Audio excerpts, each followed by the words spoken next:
We also wanted to know what was Thomas's reason for the rejection of the mayor's recent budget proposal? Well, a couple of things. One, the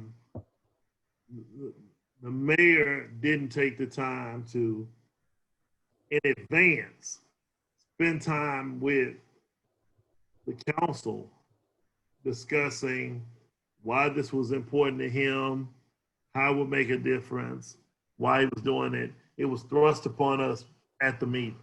Mm. Now, we may have seen the amendment, but we may not have known his rationale for the amendment. Mm-hmm. And so that's where, the skepticism or the, lack of support came from, because you want to say $6 million or $6.5 million out of a $3.2 billion budget. Mm.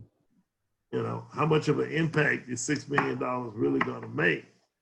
And then, as one of my colleagues pointed out, Councilmember Jennifer Gates, our employees work for us not because of how much money they make. They can make a whole lot more money, but they want to give in service to government, the local government.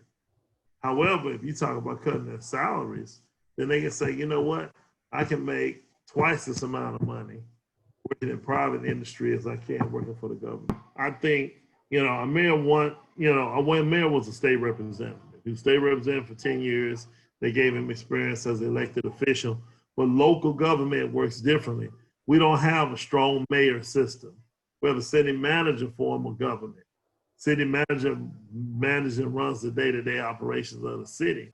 Some of the authority in a strong mayor type situation that a strong mayor has, a mayor in a city manager form of government does not have that authority. Right. And so you have to use the bully pulpit in order to get some things done, as opposed to actually having the authority to get some things done.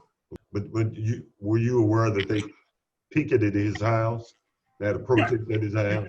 I was definitely aware of that. And I think, if there's a possibility where that could have been avoided, would have been an actual conversation with some of the protesters, maybe those leaders and the mayor, to sit down and hear them out, what their concerns were, say defund DPD, what that means and how they would make recommendations to defund, as opposed to say, you know what, I'm not gonna meet with you.